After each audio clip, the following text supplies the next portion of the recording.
Hello everybody, and welcome back to Let's Play Pokemon Volt White. In the last part, we explored some of Route 8. In fact, actually, I think most of Route 8. And in this part, I'm going to be picking up this item, which is an Ultra Ball, and we're going to be heading into this darkened area. This is the Moor of Icirrus, which is basically more of the same, to be honest. God damn it. I don't remember. Do I have strength? Oops. I didn't mean to do that. I don't think I do have strength. Do I? No. Fair enough. Good to know. Yeah, it's basically more of the same, really. Except with different Pokemon in it and some more trainers and stuff. There's not really very much, well, not really a huge amount to talk about, to be honest. This is just more of, yeah. It might as well just be more of Route 8, but with some different Pokemon in it. It's probably what they were going for, because it's basically exactly the same, except for they have a different name and they've got different Pokemon. Stunfisk, 57, talked about this last part. Ground electric type, useful type, good moves, poor stats.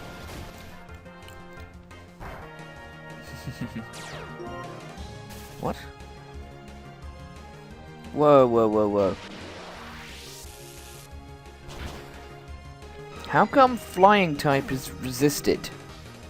It's electric. Flying is resisted by electrics, isn't it? Damn it, I completely forgot about that. Completely forgot about that fact. And as a result, I need to waste a revive. Where really, I just should have switched right there, to be honest. Thankfully, the shoe is on the other foot right now, because Emberst here is resistant to electricity, to electric attacks, and to, and is only neutral to ground attacks, so we're fine.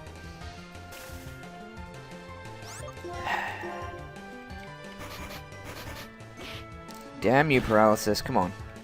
Thank you. Get out. Woo.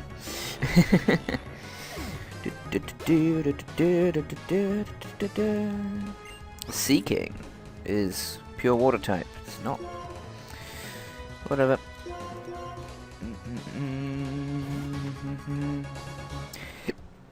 Did I just forget to switch things around? Probably, yeah. Oh well. Don't really care that much. You get fully healed now, because Roost does that. Heals half of your HP. There you go, full health. Woo. And that's a physical attack. You're attacking a Skarmory with a physical attack? You're not going to get very far, mate. Yay. Whee! Yeah, so,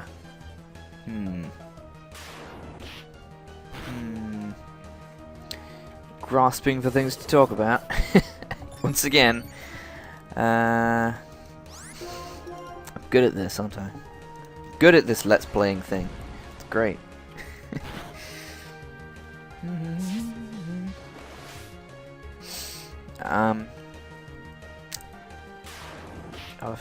I've gone back, started to watch the Yogscast's Christmas streams again. You really can tell that the videos are decent quality if it's half a year ago. I'm still going back to watch them, and I'm going back to watch them because I really enjoy them. So, you know, I think it very easily could be as a result of my inability to remember anything, but. If it is, then I'm grateful for the inability to remember anything. Simply because it means I get to enjoy things that I've already watched. Continually.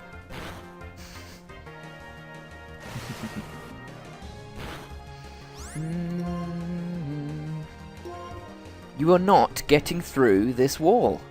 Stop trying, Kingler. I can heal faster than you can deal damage. By far. By far faster. Not even going to waste my time with there. Not even going to waste my time with. Jeez. Not even going to waste my HP with Brave Bird because I don't need it. Because Kingler is too. It can't hit hard enough. Even with neutral attacks, it can't hit hard enough to weaken Skarmory quick enough. Ooh. Hey, a Stunfer. Go away. You annoyed me last time. Go away. I do need to do some switching around, so if you'll excuse me. And there we go. And there's a nugget. That's good. I'm gonna sell that to the guy. Yeah, just need to do a little bit of switching around because you know, shouldn't have had a Skarmory out, considering their experience growth, which is horrible to say the best. It's horrible at best. Oh, maxed revive, nice. Full health upon revival. It's like revive, except it's twice as good because it heals you to full while reviving you. Gastrodon. Gastrodon is a cool Pokemon actually. I quite like it. It's water and ground type, like a lot of the Pokemon that I really like. It's pretty tanky. It's got a lot of HP. Good special defense. Can hit pretty hard with special attacks, as you can see. It's not excellent, but it's certainly a pretty good Pokemon. And a lot of people underestimate it. A lot more than you'd expect. Excuse me. And there we go. Healed up Emberst and got rid of that annoying paralysis as well. Ugh. Yeah. So go away. I'm not interested in fighting some weak, weirdly typed Pokemon that don't give much experience. Thank you very much.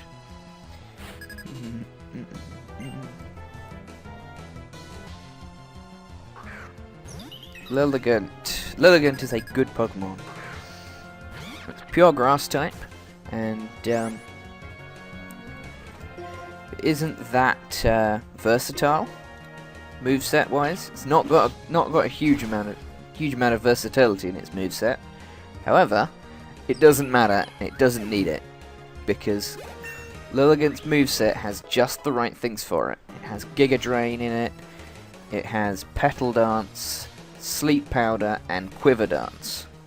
And for those who don't know, Quiver Dance is a move that boosts your special attack, special defense, and speed by a stage, making it an extremely good move. Making it pretty powerful. Yeah, it's one of very few Pokemon that learn Quiver Dance. There are a couple more, but not very many. Also, I probably should have stayed in, but oh well. This is a Swampert. Swampert is a fully evolved form of Mudkip, which is, of course, the water starter from Generation 3. Mudkip is a physical attacker, but as you can see, it certainly can hit for special attacks if it needs to. Hopefully this Brave Bird isn't going to self-KO me. Oh, 2 HP! Very close. Also, apparently it gives a huge amount of experience. That was nearly 7,000 experience right there. Porygon Z is a very good Pokemon as well. It's a special sweeper for the most part. Very high special attack and good speed, great speed as well. It's weird because it evolves from Porygon 2, which is basically exactly the opposite. Yeah, basically exactly the opposite. What are we doing? being distracted by things, by me talking. Porygon Z is a it's got good special attack, good speed. It's got a lot of versatility in its moveset, including a very nice special-based stab tri-attack and stab hyper beam as well. Meaning it's, in fact, stab hyper beam's pretty much its main method of damage in the metagame. Simply because it's a special-based stab normal type. Sorry, a special-based normal type will almost always use the special-based stab, very powerful hyper beam, because it's a really good move. Why are there so many water and ground types here? I mean, I'm not complaining, because I like water ground types, but that's a lot of Pokemon at the same time. Gonna need to do some switching around now, so if you'll excuse me, please. And we're done again. Dowsing machine. Where are you, hidden item? Damn it, you're up there. I want to get up there for the hidden item. Swalot. I don't care. I've talked about Swalot before, and I don't. I'm personally not a fan of it, despite the fact that it actually looks pretty cool.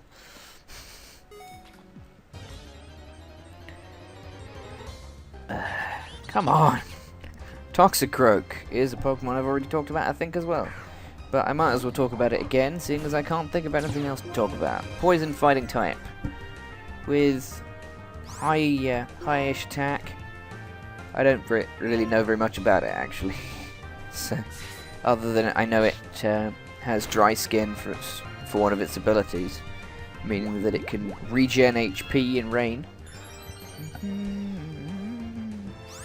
But of course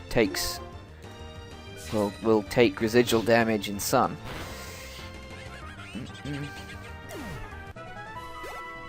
It can actually end up being a pretty good Pokemon in rain teams.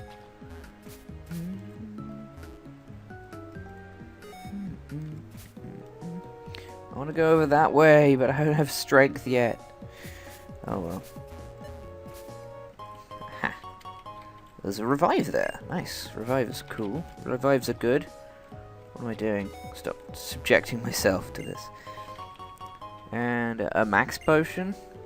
Nah. Max potions aren't really that helpful, to be honest. I've always found, well,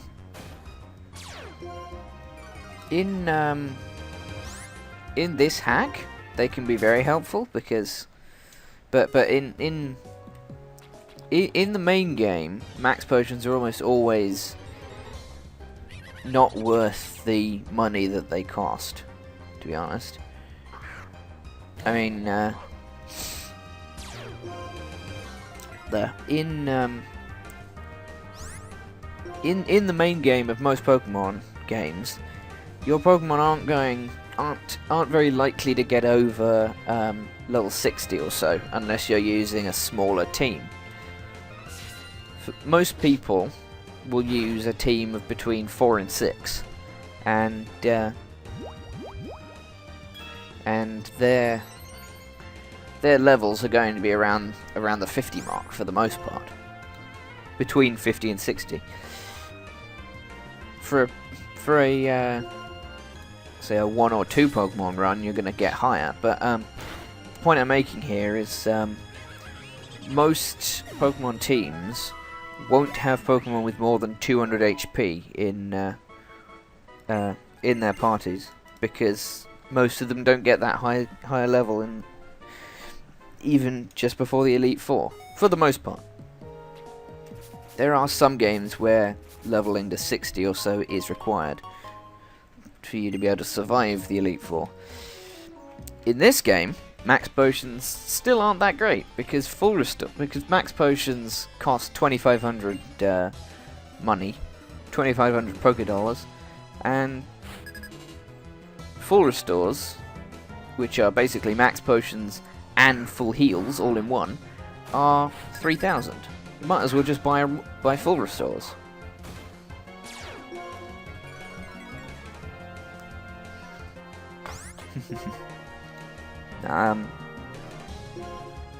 The reason why hyper potions, the reason why you're going to want to use full restores in this hack is because, of course, the Elite Four are going to be level 70s and so, and you're going to need to match that level, or you're going to need to nearly match that level, or you're not going to survive it. These teams are very well set up with very strong Pokemon of the correct type. So I'm being distracted again. The Elite Four's teams are very well put together with good movesets, and as a result, you're going to need Pokemon that are of reasonable level to be able to deal with them. By reasonable level, I mean at least nearly theirs. Ouch. Jesus Christ, that was nasty. That went badly. I think that was probably my fault, to be honest. Probably my fault.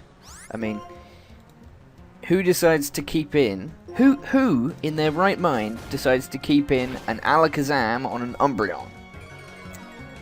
Apparently me, while distracted. I'm distracted by talking to you people. It's your fault. No. It's not. It's not. It's my own fault for being distracted by the things I'm talking about, rather than focusing on the game. Although, considering that if I weren't talking about semi-interesting things, this would just be a video with no commentary at all. There's not really any good way out of this, to be honest. There's not really a good way to... Can't really... whatever. I'm gonna need to figure out how to split my attention a bit better. So, seeing as we're approaching 19 minutes and I still need to heal, so I'm gonna cut the video here and see you guys next time, where we continue to explore the Moor of Icirrus. Goodbye, everybody.